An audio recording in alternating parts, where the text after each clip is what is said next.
Alright, the Scarlet Citadel. Oh, karam, this is a doozy. Wow, a novella-length story. It's got everything, dear listener. It's got fiendish politics, treacherous monarchs, allies who turned out to be foes, and vice versa, epic scale battles, monstrous creatures from outer space whose blasphemous appearance no one can behold and retain their mental sanity, as a classical Lovecraftian trope. Then it's got evil wizards, quasi-evil wizards, semi-evil, the margarine of evil, the Diet Coke of evil. Award yourself 5 points if you got that reference. And what else? 50 plus pages. This is a novella length story with fantastic world building, continuity, recurrent characters, all the things we hold dear in our hearts. Welcome, dear listener, to the incoherent ramblings of an insane person online, me. Okay, so Conan. Our journey through the original Conan mythos takes us here to the fourth Conan story ever penned by Robert E. Howard in the 30s, right? I said it before, I'll say it again. I'm doing this exploration not in chronological order of publication because some of Howard's stories were not published in his lifetime. Case in point, The Frost Giant's Daughter, The God in the Ball, which I covered in the previous episodes, plus various other stories that I'll cover at some point. Now, I'm more interested in how the character Conan developed and grew in his creator's mind, and the best way to do this is to read these stories in the chronological order in which Mr. Howard conceived them. And to the best of my knowledge, after writing his very first 3 Conan stories, The Phoenix on the Sword, The Frost Giant's Daughter, and The God in the Ball, this is the 4th Conan adventure he ever wrote, until someone proves me wrong. And in this case, it so happens that if we focus on the chronological order of publication, some interesting connections between The Phoenix and the Sword, first Conan story ever written, and this one here, the 4th one, some interesting connections sort of begin to emerge. For one thing, what the 2 stories have in common is that they follow Conan in the latter part of his career. King Conan wearing the crown of the kingdom of Aquilonia on his troubled brow, etc., etc. Whereas the other 2 stories Robert E. Howard wrote in between, The Frost Giant's Daughter and The God in the Ball, sort of tell us of the adventures of a much younger Conan.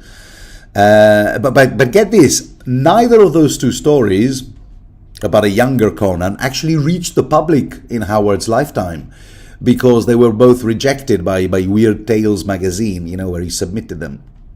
And they would only appear in print some 20 years later on those gnome press books. So what I'm saying is that as far as the general public was concerned, at the time when Robert E. Howard was active, only the 2 stories of older and wiser King Conan existed in early 1933. The Phoenix on the Sword and the Scarlet Citadel, this one here, both published on the monthly magazine Weird Tales. And it gets even more interesting when you consider that The Phoenix on the Sword appeared on the December 1932 issue, and only 1 month later, this story, The Scarlet Citadel, was published in the January 1933 issue, offering pretty much the same product to readers. And my cat definitely agrees, as you can hear. Now, product, I don't really like the word product, but yeah, I can see why my cat objected back there. Product, content, material, I don't know. Work of art, yeah, let's go with that. Because these 2 stories both offered same characters, that's it, but not the Conan. But not only that, the story contained direct references to characters and events to the previous story published 1 month before. So, continuity. World building, readers at the time must have been ecstatic. I mean, those who regularly purchased and read Weird Tales must have thought, oh, cool, so this King Conan is a regular thing now. I guess that from now on, Weird Tales will feature a new story of this King Conan dude and his associates, every month. Yeah, why not? I'm up for a bit of that. Why, let's read on and see what troubles they got into now, these wacky guys from King Conan's entourage. Or something along those lines, they must have thought, And then, of course, just like other Robert E. Howard's Conan stories, the Scarlet Citadel enjoyed an afterlife in those Gnome Press collection books, specifically the book titled King Conan, predictably, published in 1953.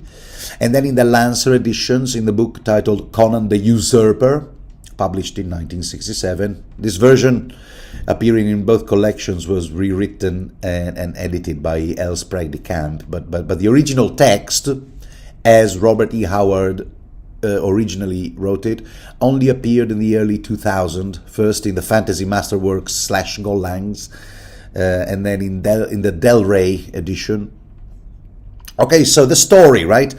We've got to sink our teeth into the actual story. And the story begins with Conan, king of Aquilonia, ambushed by a bunch of treacherous, unsavory, cowardly characters. Here they are, and just been Amalrus, Strabonus, and Tsothalanti. These are the three main villains, the axis of evil, so to speak. Let's remember those names. Oh, by the way, I'm assuming you have read the story already, and you're here for, I don't know why, I suppose because discussion on familiar work is sort of easier to follow, I guess. But if you haven't read the Scarlet Citadel, I suggest you go and read it, then come back, ideally, because I'm about to spoil the crap out of it. So yeah, Conan has fallen into a trap sprung by these three guys, and I love it how the story is divided into 5 parts, right? 5 mini chapters, if you like, and each mini chapter begins with a little quotation from an in-universe source, kind of like in the Dune novels, And this first part has the following quote sonnet type thing. Let me read it to you. They trapped the lion on Shamus plain. They weighted his limbs in an iron chain. They cried aloud in the trumpet blast. They cried, the lion is caged at last. Woe to the cities of river and plain, if ever the lion stalks again. Old ballad. Now we'll soon find out that the lion is Conan, so appropriately there's a ballad about a lion trapped in a cage. But beware! I'm saying the lion is Conan because later on a character will call Conan by the nickname he earned on the the swamplands of Stygia many years ago. Amra being that name, which means lion, sure enough. But okay, let's not get ahead of ourselves. Okay, so I was saying Amalrus, Strabonus, and Tsothalanti. Who are these villains? Okay, Amalrus is the king of Ophir, which, if you look at the map of the Iborian Age, it's a kingdom bordering with Aquilonia to the southeast of Aquilonia. And in order to lure King Conan to the trap, this Amalrus guy sent him a message. Ooh, help! Being invaded by the Kothians. Stop. Those treacherous Kothians are up to their old tricks. Stop. You're my only hope, Conan. Bring like 1,000 horsemen. Love, Amalrus. So Conan generously brought 5,000 horsemen with him, crossed the southeastern border into Ophir, supposedly struggling against this army from Koth, which, if you look at the map again, is another kingdom lying even farther down to the southeast. And the chapter opens with Conan realizing, much to his rage, that the whole thing was a trap, and that King Amalrus was in reality in cahoots with King Strabonus, that's right, the king of Koth. It was just a plot to lure Conan into the field, capture him, and force him to resign. Capitulate. Then seizing the throne of Aquilonia. What could possibly go wrong? As for the third villain, this Tsothalanti guy, well, by now we know Conan villains MO, well enough to know that There can be no coup d'etat without the help of an evil wizard. So Tsothalanti is your rent an evil wizard in this story. And the battle is over at the beginning of the chapter. Conan's chivalry has been steamrolled. They were outnumbered against the 30,000 knights, archers, and spearmen from the Ophirian and Kothian forces combined. So in a typical scenario, Conan, sure enough, is the last man standing, just as we saw him in the opening of The Frost Giant's Daughter, except that this time there's still a ton of enemy forces against him. So yeah, he doesn't stand a chance. And Tsothalanti is all like, take him alive, don't kill him. We need him to sign all the paperwork, yeah? And those two kings go, yeah, well, easy for you to say, yeah? By Ishtar. They all swear by Ishtar back in Koth, apparently. It's the only country where the 1987 movie with Warren Beatty and Dustin Hoffman did reasonably well, apparently. Ishtar. Anyway, where was I? By Ishtar. Look at him. He's pretty pissed off, huh? Armed and dangerous. Why don't we just shoot a few arrows at him? Twang.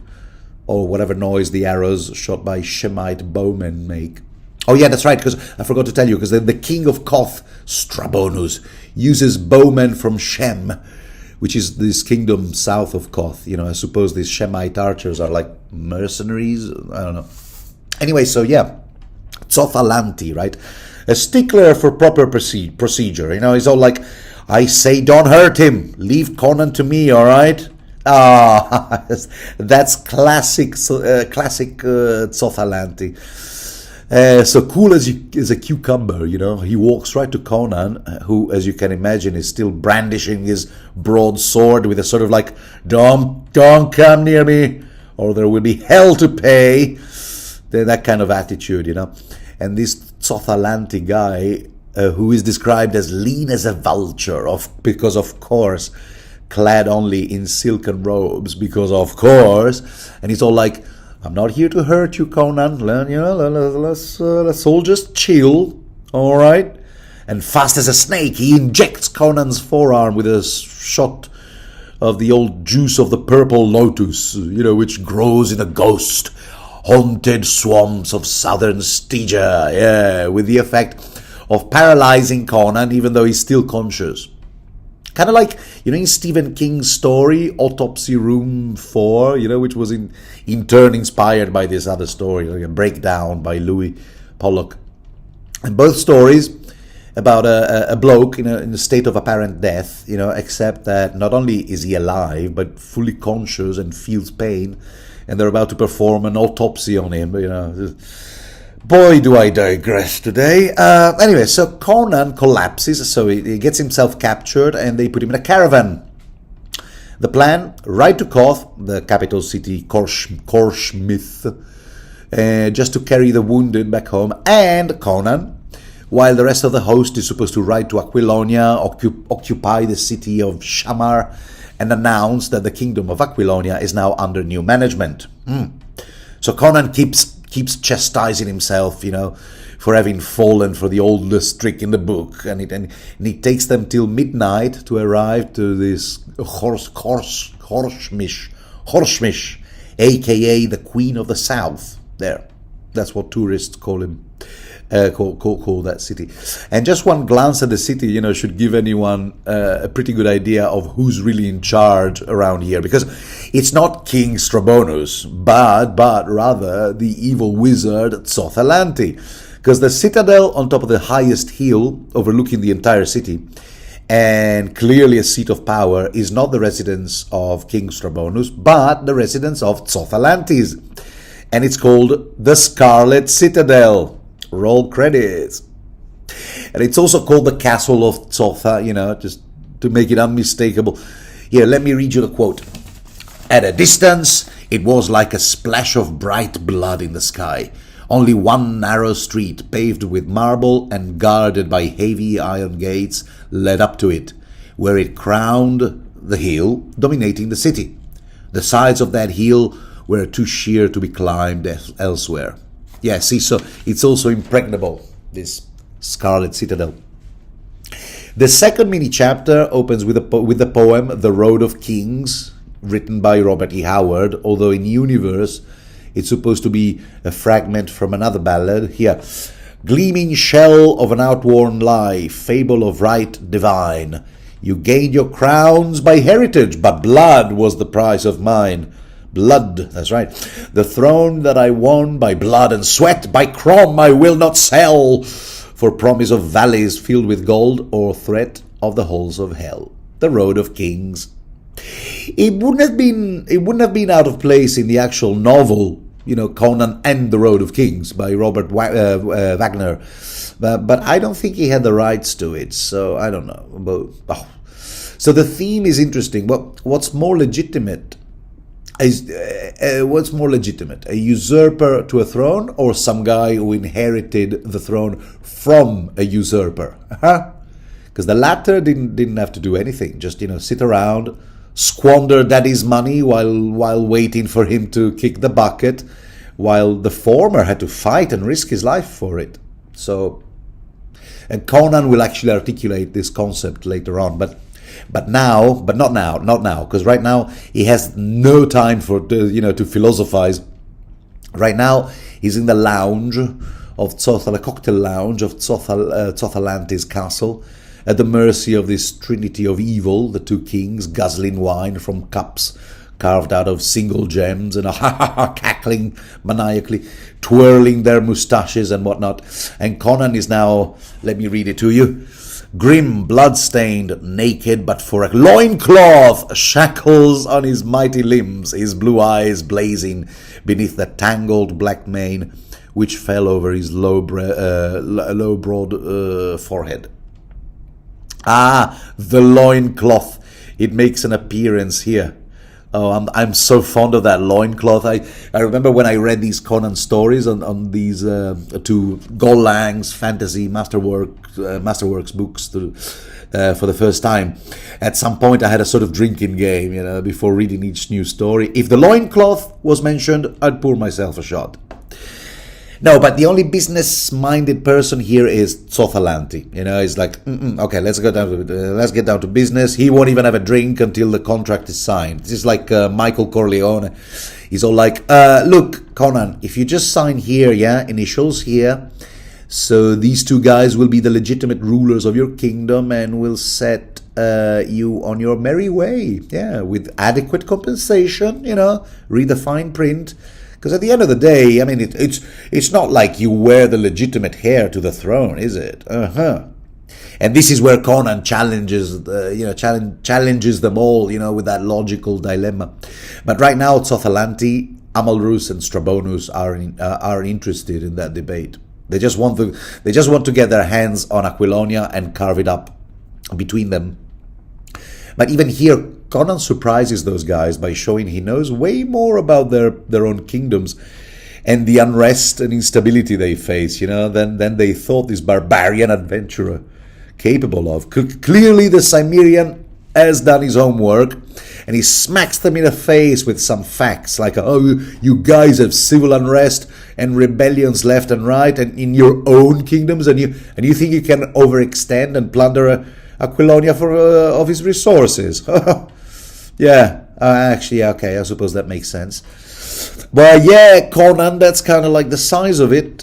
See, the plan is that on paper we hand the kingdom over to the Prince Arpello of Pelia. That's a mouthful. But because the dude can claim a few drops of royal blood, so we make the whole thing seem legit, you know what I mean? You're still going on about this royal blood thing. Like, I haven't heard that one before. Which, it happened. It happened in the Phoenix on the Sword, when this character, Dion, the fat baron of Attalus, planned to have Conan whacked and take the throne on the strength that he was sort of related to the former king. It's a big deja vu here for Conan. But you know how it is. One thing leads to another, They come to blows and insults here in this cocktail lounge.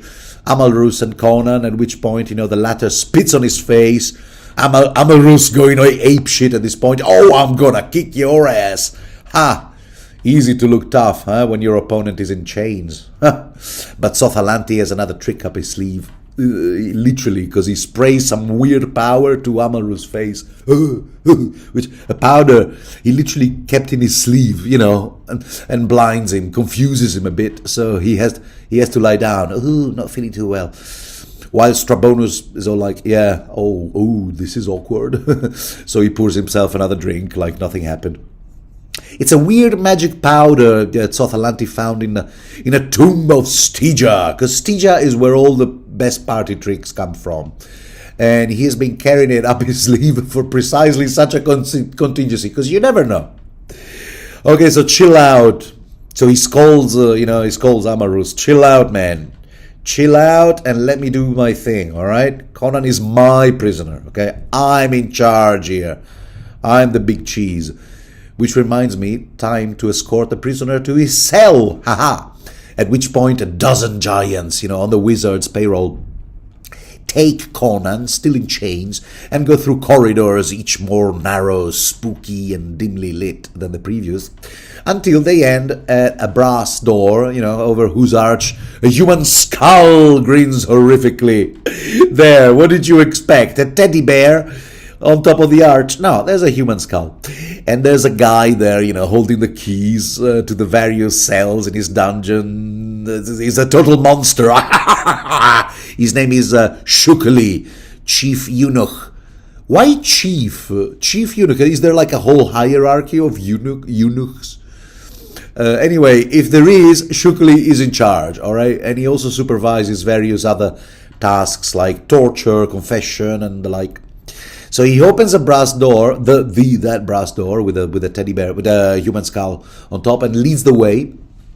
And down they go until they arrive at another door, an iron one, super thick, and this one leads to the evil dungeon proper, which is making everyone nervous, because so far we've only seen the so-so dungeon, mildly spooky dungeon, but now things are serious, all right? Then there's a second barrier, composed of heavy steel bars fastened by an ingenious bolt, which with no lock, and it can be worked only from the outside. So there.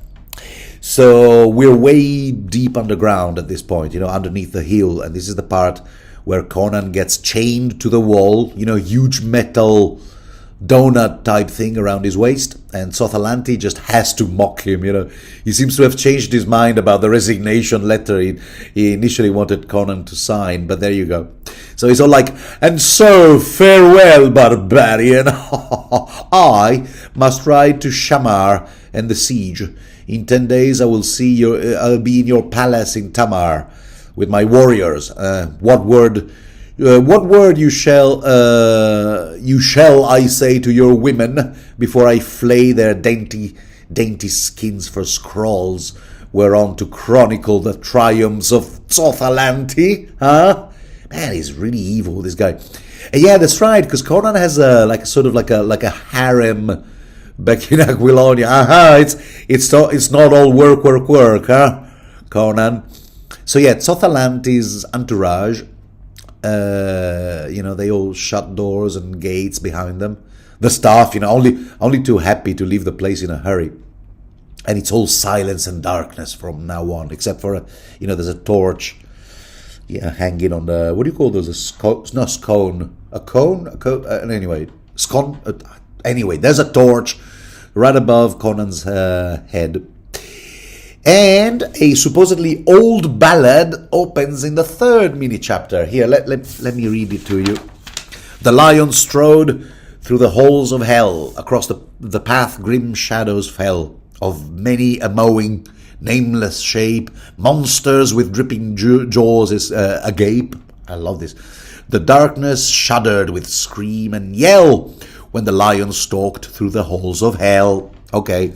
Yeah, well, because the lion, which we have now established is indeed Conan, well, he may not be in hell proper, but he's in a place where, with passages leading straight to the very depths of hell. So there. While Conan, realizing that the chain is even beyond his superhuman strength, he curses himself for refusing to sign the bequeathal abdication. That's the word I couldn't think of earlier. the abdication contract. He curses himself for refusing to sign the contract, which, when you think about it, was actually quite reasonable. The terms and conditions, considering that he provided for letting him leave Aquilonia with a substantial redundancy / severance package, albeit of an undisclosed amount. In the words of Tsothalanti, a suitable compensation. But still, upon reflecting, Conan realizes that could he go back in time, his answer would probably still be the same. Because to him, that suitable compensation would be like the price of infamy and treachery. See, it's all about principles with Conan.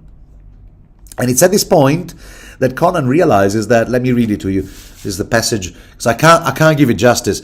He realized these must be the very halls of horror, named in shuddering legendary, the tunnels and dungeons wherein Tsotha performed horrible experiments with beings human, bestial, and it was whispered demoniac,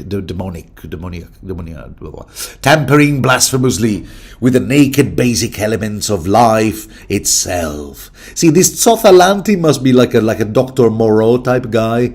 In fact, I can picture him, played by Marlon Brando. I cannot possibly presume to explain 17 years of experimentation in 17 minutes. This, okay, I don't do a great Brando impression. Okay. I accept your criticism. But this is where Robert E. Howard sort of retcons an aspect of a familiar character, Rinaldo the Bard, who is now dubbed the Mad Poet. We met this Rinaldo dude before in The Phoenix on the Sword. He was one of the 4 conspirators plotting to depose King Conan. This stuff keeps happening on a monthly basis, by the way, honestly. And in fact, you could say that most of Aquilonian malcontent vis-a-vis the so-called usurper Conan was in no small part due to Rinaldo's propaganda songs, And at the end of the Phoenix on the Sword, Conan crashes his skull in a final confrontation. But he sort of misses him here. But I miss his songs. However, here, as I said, a new aspect of this character, Rinaldo, is being fleshed out. Apparently, he was also a bit cuckoo, because he's called the Mad Poet, Rinaldo. Here, as Conan thinks back of him, and he's thinking, wait, maybe the poem he wrote when he lost his marbles, the Song of the Pit, may not be just the ravings of a disordered mind. He might have actually visited this very dungeon, and that may well be the very reason why he went loco. That's possible. Which, if you think this sounds like a familiar trope, it's because it is. For example, H.P. Lovecraft, came up with the character Abdul al-Hazred, the mad Arab poet Abdul al-Hazred. It's not an Arabic name, by the way. But the mad poet Abdul al-Hazred in the short story The Nameless City, 1921. I don't know it by heart. I've got notes here, all right? But supposedly Abdul al-Hazred went crazy after a demon appeared to him, and the whole experience, all the stuff this demon revealed to him, is documented in a book he wrote called The Necronomicon. Anyway, back in Tsothalanti's dungeon, I'd better focus, because otherwise I'm likely to go on about the Necronomicon for like another half an hour. So Conan is interrupted in his thoughts by a slithering, gooey, squishy sound of something crawling next to him. That's right, the obligatory giant snake. Yep, this one is called Satha, aka the Old One. He's a senior serpent, you see, that has been hanging around in these crypts forever. And right now he's taking a look at Conan and he's thinking, oh good, lunch is served. But Conan, here, let me read you this other passage. He fought against the mad impulse to grasp the great arching neck in his tearing hands. Strong beyond the comprehension of civilized man, he had broken the neck of a python in a fiendish battle on the Stygian coast in his corsair days. But this reptile was venomous. Yeah. He saw the great fangs, a foot long, curved like scimitars. From them dripped a colorless liquid, that he instinctively knew was death. I just love that description. Yeah, I know that's not how venomous snakes' fangs and venom sacs actually work. So what's your point? All right. And if you're wondering, where's that story where Conan supposedly strangled a python with his bare hands on a Stygian coast in his Corsair days? Yeah, well, no. Robert E. Howard simply never wrote it. Maybe he was planning to, but if it sounds like something you would like to read, fear not, dear listener, because someone would take that fragment idea type thing and sort of put it in a story. There's a pastiche novel titled Conan and the Treasure of Python, which John Maddox Roberts wrote in 1993. You know, the Thor series. And that is where Conan leads an expedition from Shem through Stygia and into the Black Kingdom of Kush. Kingdoms, there's more than one. Of Kush in search of a missing man who vanished while hunting for a legendary treasure. Yeah, basically King Solomon's Mines. The novel features encounters with various dangers, including giant serpents, you know, and okay, it doesn't directly depict Conan breaking a python's neck, but it does tick the main boxes, you know. Part of Conan's Corsair adventures? Check. Goes through the Stygian coasts? Check. The snakes and stuff? Check. I rest my case. Yeah. As for the giant snake theme, it would of course be reprised in the 1982 film with good old Arnie, although that particular snake doesn't have a specific name in the film with Schwarzenegger. It doesn't have a specific name in the movie, which incidentally combines the giant serpent theme of this novella with the theme of competing thieves, you know, scaling a tower to steal a jewel, which is essentially the premise for The Tower of the Elephant, the next story Robert E. Howard ever wrote. Check out my commentary on that one. Anyway, be it as it may, Conan decides to remain still as a statue, because reptiles' vision, you know, their eyesight is based on movement, isn't it? As we all know from Jurassic Park. And while Satha inspects the fresh torch that Xothalante's servants have just placed on the wall, and while Satha does that, sniffing the torch and whatnot, a drop of that venom falls from his fangs and onto one of Conan's thighs, burning like white hot magma. Dr. Evil. What is he, like an alien xenoform? Why would he be corrosive? Okay, I know that once again, that's not how serpent's venom works. In fact, apparently, snake venom is even safe to swallow. But this makes for a great description of Conan's, you know, stoic toleration of physical pain. And besides, this is a mythological serpent, all right? He may, well, of course, why couldn't he have corrosive venom dripping out of his fangs? Why not? Leaving a scar on Conan's thigh, by the way, a permanent scar. Sure, why not? It's a mythological creature, why not? Robert E. Howard, incidentally, grew up, as well you know, in rural Texas in the 30s. It's unlikely he didn't know how snake poison works, you know, it's, yeah, methinks. My humble view. Anyway, at this point, you know, the door swings open. You know, the one with the grill? And it's some guy... Oh, no, it's the one past the grill. Yeah, the sort of like, you know, with bars and things. Some guy, an enormous bloke with a Kush seacoast accent, talks to Conan, you know, dangling the keys in front of him. Hey, hello. And making Satha, the serpent, disappear in the dark. Because Satha... he's suspicious like that, you know. When he hears jingly noises, he bounces. That's what he does. Aha! We meet again, huh, Amra?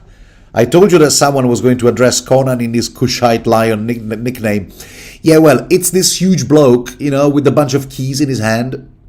We meet again, etc., etc. What will you give me if I set you free?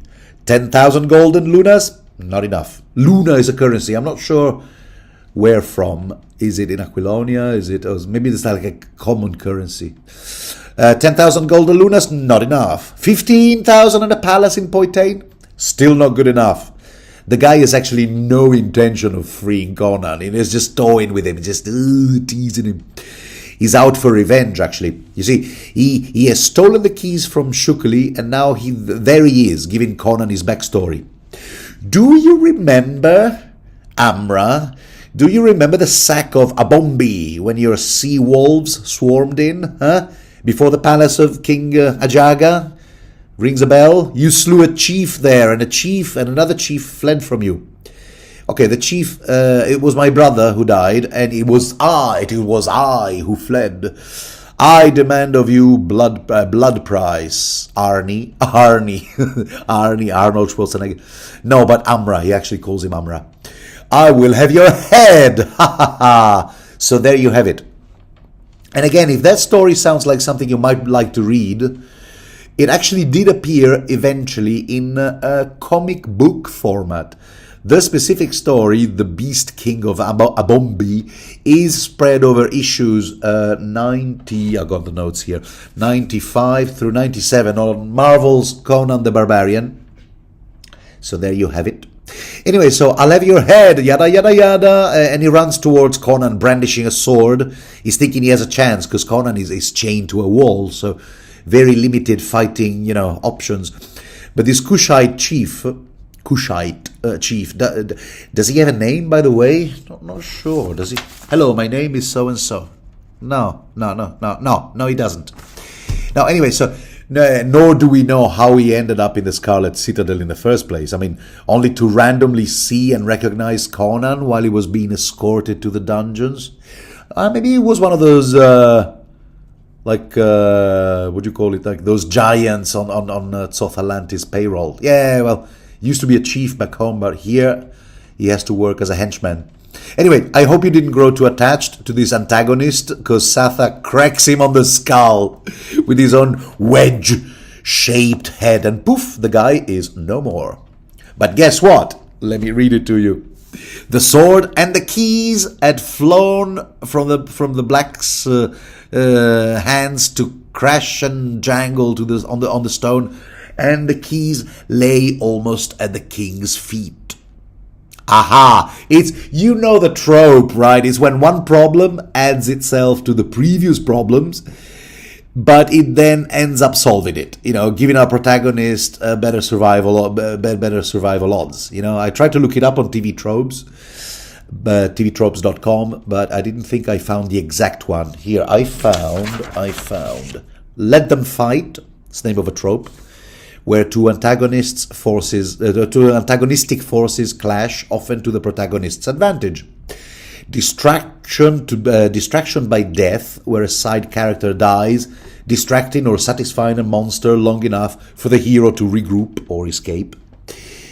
Or the enemy of my enemy is still hungry, this is where one antagonist takes out another but remains a threat. Anyway, so yeah, this is the trope. The trope. So Conan now has the keys and a sword. That's handy. Of course, he's still locked inside the dungeon, but something tells me... Anyway, let's read on. Yeah, so Conan runs towards the entrance, which is really an exit from his viewpoint. It's all relative, you see. But just as he's about to leap out, someone shuts the grill with an evil laughter. Or something like that. And it's, you guessed it, the jailer, Shukli. Shukli, the jailer, man. His laughter doesn't last long, because Conan slashes. He's still like, I got you there. You're still trapped like a mouse. But Conan's got a sword. Now he slashes the sword right between two bars of this grill and embeds it in the jailer's skull. And Shukli's last words are, oh, that was unexpected. Oh, that showed me. Anyway, that shut me up. Yeah, but that's a meager consolation, because Conan is still trapped inside the dungeon. The keys are useless, because you will remember that the bolt to the grill can only be opened from the outside. or so the plot demands. Might as well explore these crypts for some alternative exit, without a map. So picture him, stalking through corridors, sword in one hand, torch in the other, and this is the monster phase of the story where Conan's encounters, monsters like this quaking. It is described as a quaking jelly-like octopus type thing with way too short tentacles and a frog-like head. Wasn't there a character like that in Monsters Inc. By Pixar? And somehow this is an octopus with far too short tentacles and somehow cries with a woman's voice coming out of those obscene blubbery lips. Yeah, there definitely was almost semi-transparent. I remember this character from from Monsters Inc. Then he finds a well that's connected to the depths of hell. Of course, he can tell because there's this weird wind blowing from below, which cannot be the outside world because the dungeon is under the hill. And this giant bat flies out of the well. I told you, monsters. There were titterings, squeals of demonic mirth, long shuddering howls, and once the unmistakable squalling laughter of a hyena ended awfully in human words of shrieking blasphemy. He heard the pad of stealthy feet, and in the mouths of the tunnels caught glimpses of shadowy forms, monstrous and abnormal in outline. Not bad, huh? Not bad. A great writing, by the way. See, these are other monsters, kept prisoners there, and they could all have Conan for lunch, So to be honest, Conan thinks to himself, at least the serpent is an earth creature, mythological, all you like, but still an earth creature. But these other fellas, I'm not quite sure. I bet they came from outer space, or maybe they're just the fruit of genetic, crossovers and whatnot, things that we shouldn't be messing with. Typical. And finally, he ends up in Conan ends up in another cell where a man is being kept prisoner and unconscious by a plant. Yep, a sort of like vine with evil-looking blossoms, growing out of the stone, twining and binding this guy, who is also gagged by an equally evil-looking flower. Honestly, what a weekend! Wow! But Conan has the keys now, so he casually enters the cell like it's nothing, and the plant immediately starts quivering, hissing at him like a cat. Imagine that. So Conan, who's had just about enough of these gross things, he just goes chop, chop, chop. He cuts off the stem, which makes the evil plant go into a frenzy, convulsions, thick liquid oozing everywhere, the whole shebang. And the captive guy is now conscious again, but if you expected him to ask, "Where am I?" No. His first question is actually, "Ooh, what year is this?" Interesting. Because he obviously already knew where he was, and Conan's answer is really precise. Well, it's the 10th day of the month of Yuluk, year of the gazelle, Tuesday, about tea time, if you must know.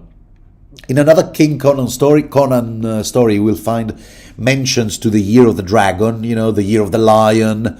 That's in the Hour of the Dragon, also known as Conan the Conqueror, the novel. Check out my commentary for that one. It's awesome. The novel and the commentary. Anyway, the point being that from this reference, this dude realizes he's being kept unconscious by this evil plant in South Atlantis dungeon for 10 years. So as you can imagine, he's starved for news, updates, Who won the last 2 World Cups? And first of all, who are you anyway? Conan? Never heard. King of what now? King of Aquilonia, wow. What about Nemedides? Oh, you strangled him with your bare hands, you say? Oh, well, sooner or later someone was bound to do that, I suppose. Numidius was not very popular. Again, King Numidius. There's Robert E. Howard here is consistent with the phoenix on the sword, although the spelling of this King Numidius is different, but that's about it. Maybe this spelling is more common in Koth, you know. Anyway, time for a bit of exposition from this dude. This is exposition dude. All right, Your Majesty, then I don't know if you're aware, yeah, but that evil plant you freed me from you know, it dips its roots in hell, like proper hell. Just saying. And it grew from a seed that came from Yag the Accursed, you know, the planet. Yeah. A bit of cosmic horror was badly needed, so Robert E. Howard delivers. And the dude's name is Pelias, which, as it turns out, sounds familiar to Conan. He was this celebrity wizard, you know, who mysteriously disappeared exactly 10 years ago. So it all checks out. Tsothalanti imprisoned him there, you know. You know how it is among evil wizards, you know, they just can't stand competition, right? And Pelias does a bit of his, you know, clairvoyant stuff on Conan. I see a king who was trapped with deceit. Yeah, no shit, Sherlock. I mean, this you're just doing some cold reading here. No, but wait, no. There's more. Okay, I see those two other ridiculous kings, Strabonus of Koth and Amalrus of Ophir. You know, affectionately known as Stan and Ollie. I see them ride to Aquilonia. They've nearly reached the river Tiber.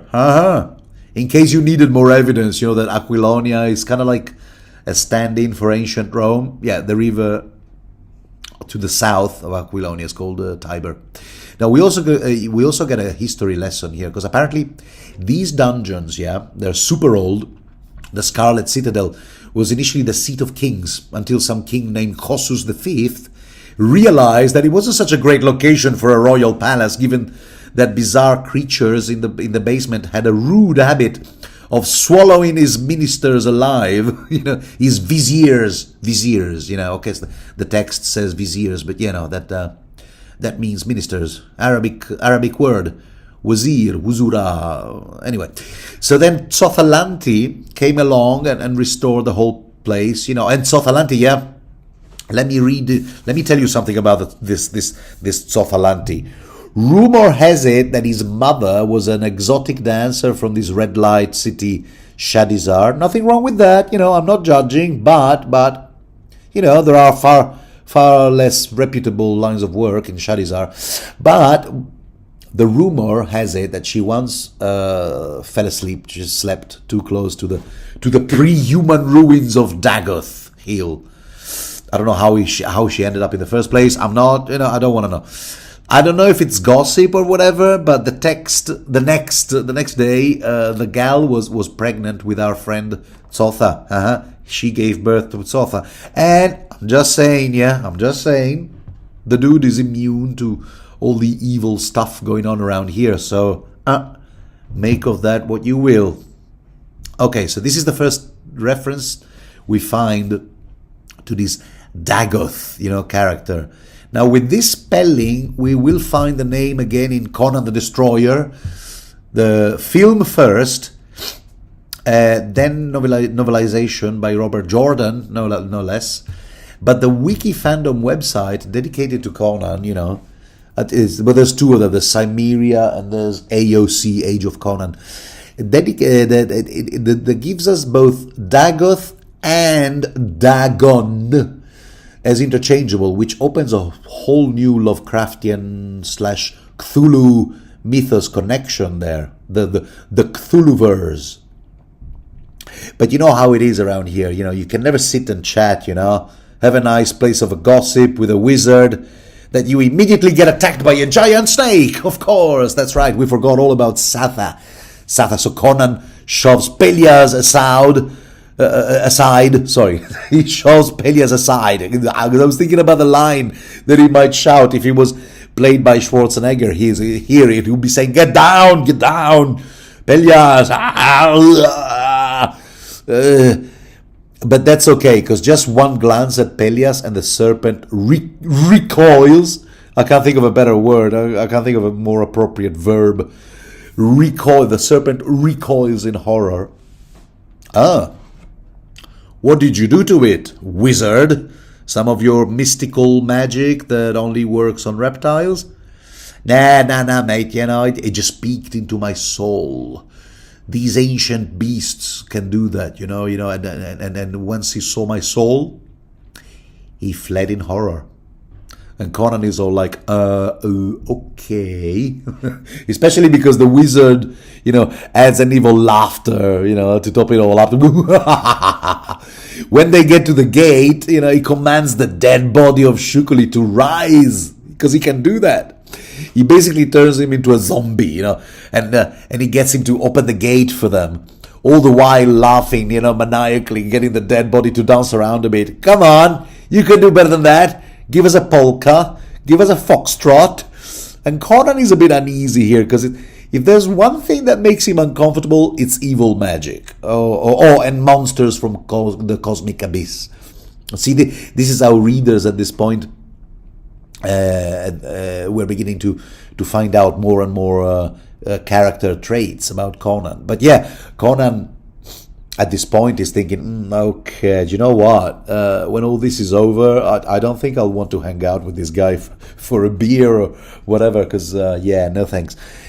Anyway, the last leg of these two guys' escape is actually kind of easier, because sort of like Midnight Express, because Pelias reckons most of the guards will be drunk on lotus juice. My, that lotus really does have a zillion uses in Hyboria. Yeah, they'll be drunk because their master Tsothalanti is on a business trip, as everybody knows. The cat's away. But yeah, that's why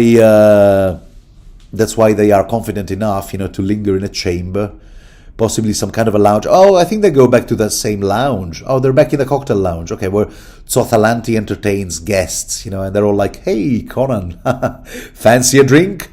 Look, there's wine, brandy, you name it, Also some nibbles. Fancy some nibbles? Oh, and look, the magic crystal. You can look into it and check out what your enemies are up to. Yeah, it's kind of like the Wicked Witch of the West, WWW. Except that the Wizard of Oz, remember, wouldn't come out for another 7 years. So, precursor, Robert E. Yes, as per plan, they look into the crystal, and the crystal ball does show the enemy troops besieging Shamar. Oh, at which point, and I quote, Conan ejaculated. Okay, I don't think this should be taken literally, It actually says, okay, by Crom, Conan ejaculated. It's Shamar, the dog is besieging it, okay? So it just means he vigorously uttered, okay? And still, according to the crystal, the capital city Tamar is not faring much better, swarming with soldiers on the payroll of Prince Sarpello of Pelia. The guy who was being groomed to replace Conan on the throne? I don't know if I mentioned him. That was the plan, and lots of people are actually cheering for this Arpello, Prince Arpello, because they think Conan is dead.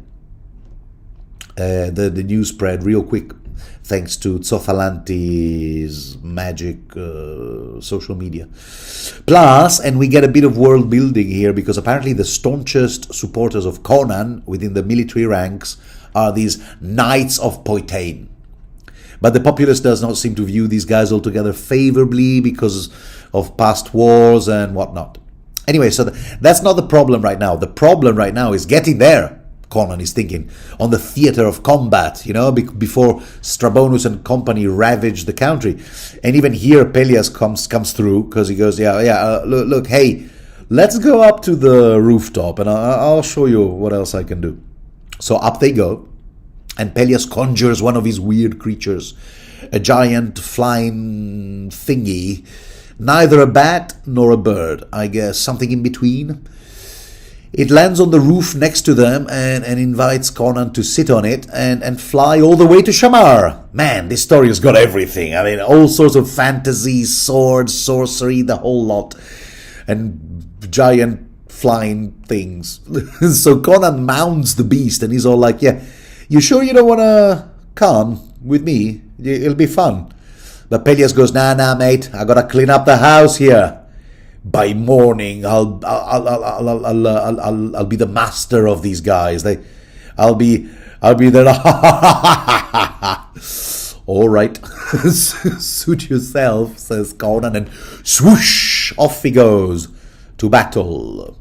And the next mini chapter, which, if you've been keeping track, is chapter number 4, mini chapter number 4, has the following quote, pre-story quote placed before we get back into the story. I don't know what's the name of those. The sword, here's the quote, the sword that slays the king cuts the cords of the empire, which is supposed to be an old Aquilonian proverb, when in fact it was almost definitely conceived around the same time at this novella. But does it matter? No, because really, in the words of Michael Ende, here, I set aside the quote just to tie it with this Aquilonian proverb. In the words of Michael Ende, a story can be new and yet tell about olden times. The past comes into existence with the story. There, the quote can be found in Ende's novel, the never-ending story. Which, if you've never read it, really give yourself a birthday gift and buy a copy and read it and live through its pages in a cold winter nights. Then you will thank me and hate the movies they made out of the book in the 80s, especially the one with Jack Black. Anyway, so yeah, it is an old Aquilonian proverb, and now back to the action. So Shamar and Tamar, these are the cities. And Shamar is in a mess. The evil wizard Tsothalanti has spread the news that Conan is dead, as I said, all the way to the capital city, Tamar, which is where Conan's palace is. Don't get them confused.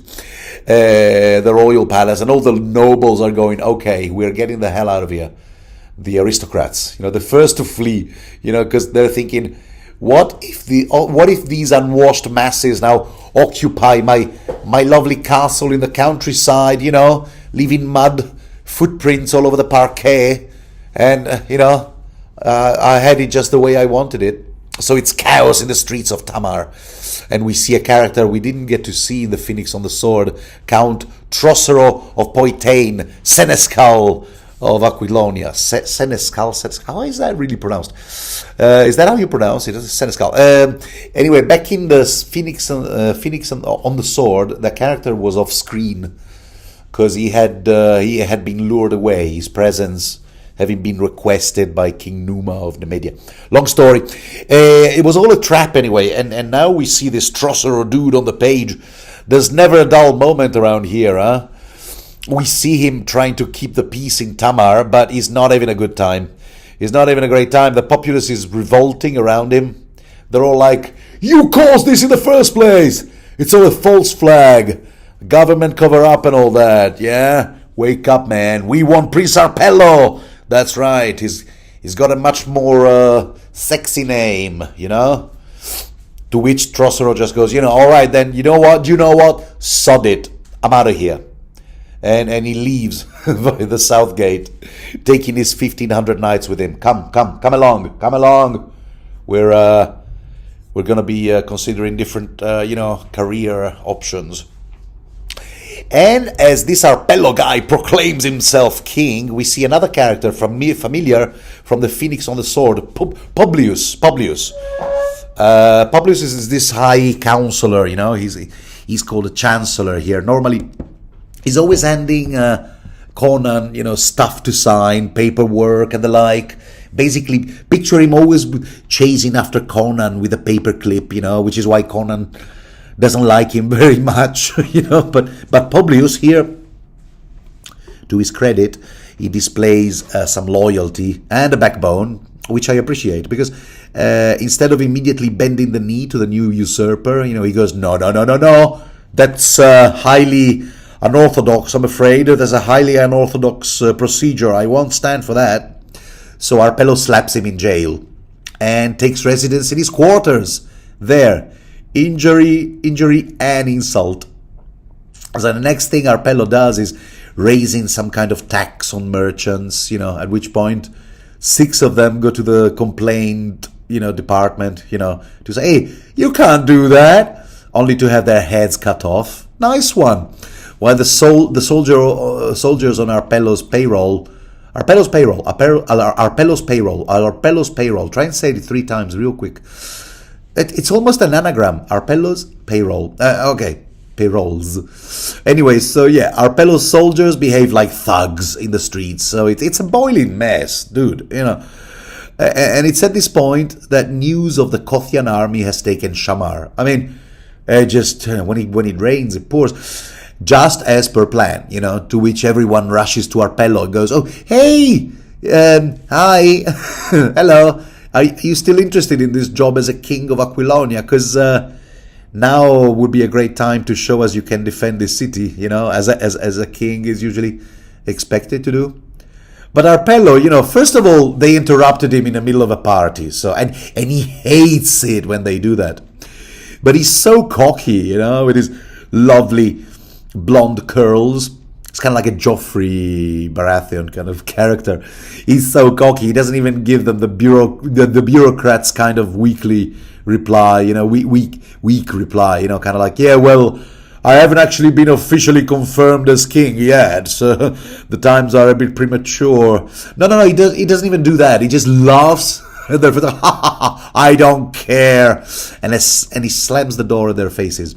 Or he probably has one of his servants slam the door at their faces. There's a young student in the crowd. His name is Athemides. I think I'm going to pronounce it Greek. Yeah, Athemides, not Athemides, right? And he sees what's going on. He's clever because he's a student. Aha! I see what's going on. He sees what's going on. I told you. I see what's going on. We're about to live under Kothian rule with this Arpello as puppet king. It was all planned, I tell you. And he rides in search of Count Trocero. Finds him days later in an encampment with his men. They're planning their future. Maybe we could have a career in private security, private military security contractors, that sort of thing. Yeah, what do you think, you guys? And Athemides is all like, no, you gotta march, man. Arpello is getting super unpopular by the minute. You can totally overpower his army, and so on and so forth. Which is actually true, because cut to Arpello's palace, the mobs are already turning against him. But you bastard! you promised us everything was going to be like, peachy. But Arpello couldn't care less, because he figures, all I have to do is just hold the capital until Strabonus's army gets here. So tell you what, I'll just go back inside, drink a bit more of Publius's wine, and then keep partying. You know what I mean? So he hasn't even finished his sentence that he spots something weird in the sky. Oh, what could that be? Is it a bird? Is it a plane? Is it a bat? Yeah, you've guessed it. It's Conan on the weird flying thingy. Not quite a bird, not quite a bat. And he manages to hop onto a turret. Salute the crowds with his sword. Yeah, the dude sure knows how to make an entrance. The crowd is going mental. Conan. And Arpello is having a go at his soldiers, enacting one of my favorite tropes. You know the line, right? Don't just stand there. Kill him. Just love that.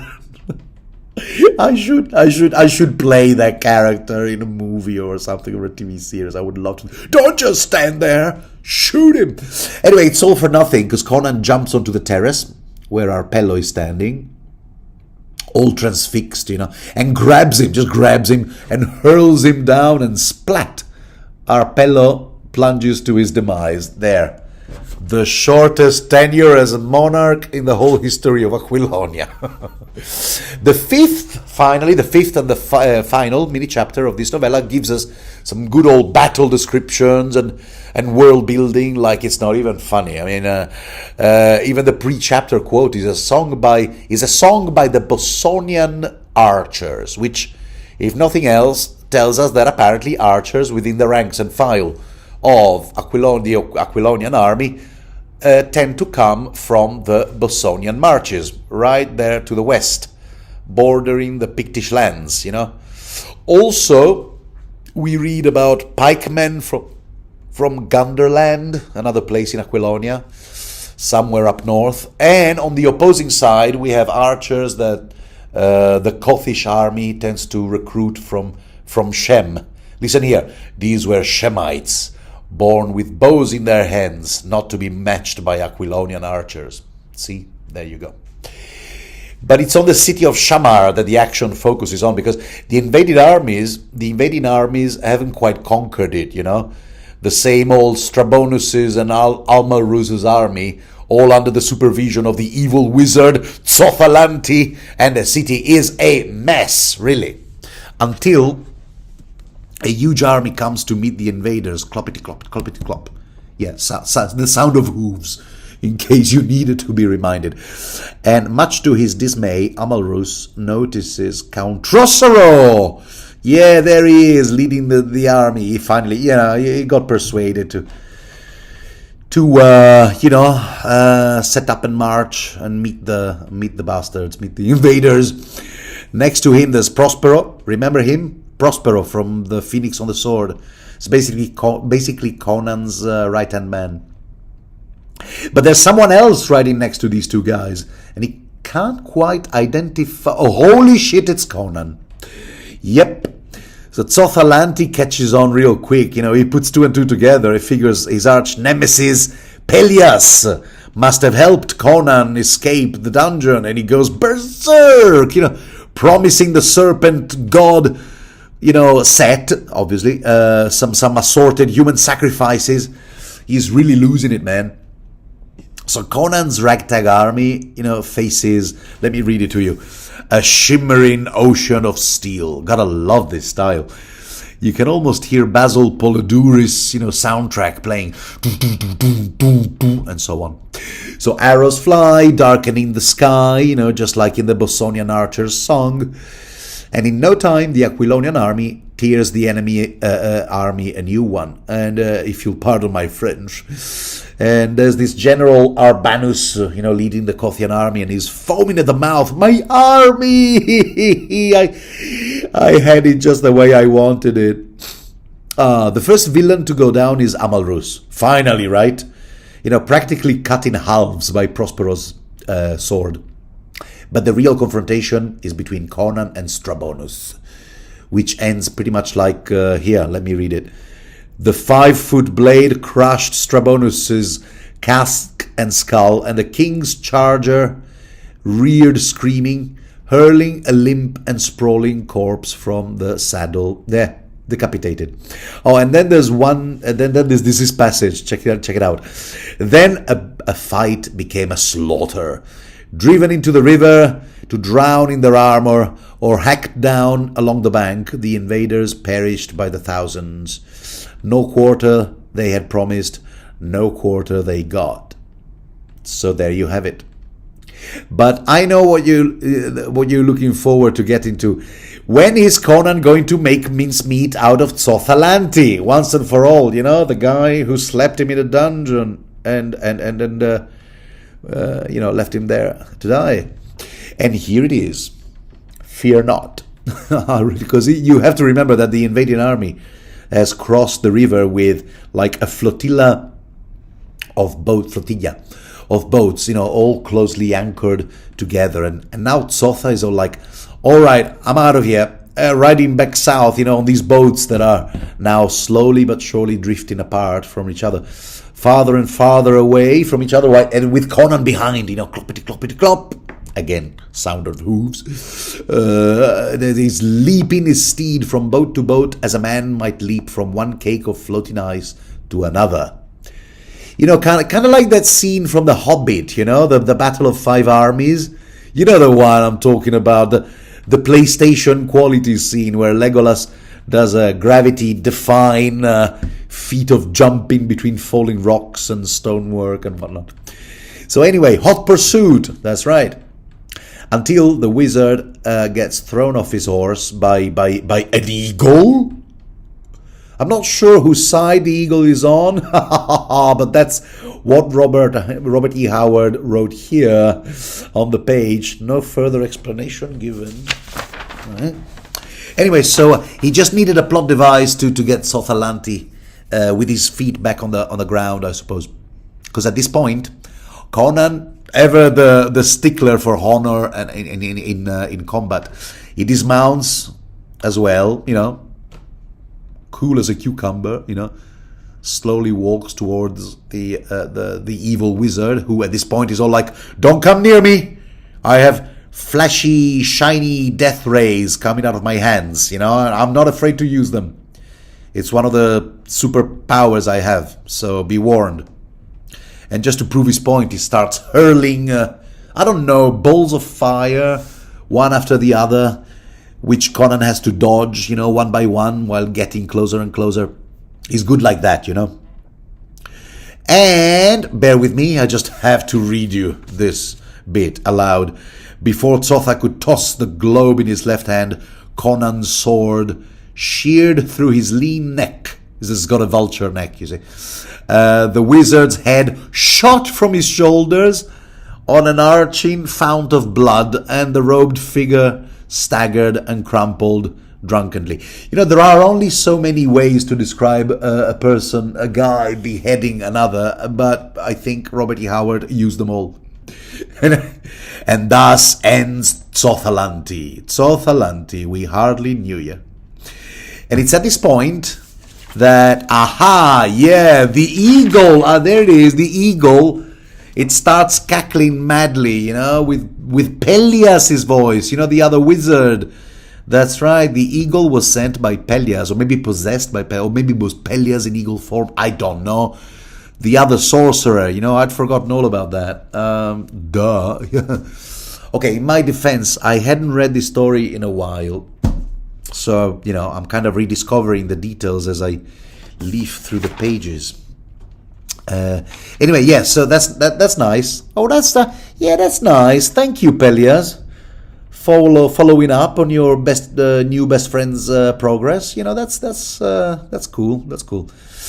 And it gets even creepier at this point, because remember how Pelias knows how to reanimate and sort of remote control dead bodies, yeah? Well, he does just that with Tsothalanti, just for a laugh. He does that with Tsothalanti's lifeless body, just for fun. He makes him dance around, then run after the eagle. Come, join me, ha ha! The fun has only just begun. Crom only knows why. To which Conan, just reiterates what he thought earlier in the dungeon. "I don't care if you're on my side, mate. Appreciate the help, but yeah, the less I deal with sorcerers, the better. No offense, yeah?" And he then concludes with what I think is his guiding philosophy, and here it is. "Give me a clean sword and a clean foe to flesh it in. Damnation! What would I not give for a flagon of wine?" And there you have it. Yeah, I slay natural, clean foes, and I drink wine, and I am content. A line that was also reprised in the 2011 Conan remake, which was an okay film, but really not the best. Okay, wow. Well, thank you, dear listener, for making it this far with me. I had a great time rereading this novella, and this is where I say goodbye. Fare you well, and the next commentary the next story I'll be reading will be the Tower on the Elephant, Tower of the Elephant. So looking forward to that, and speak to you soon. Ciao.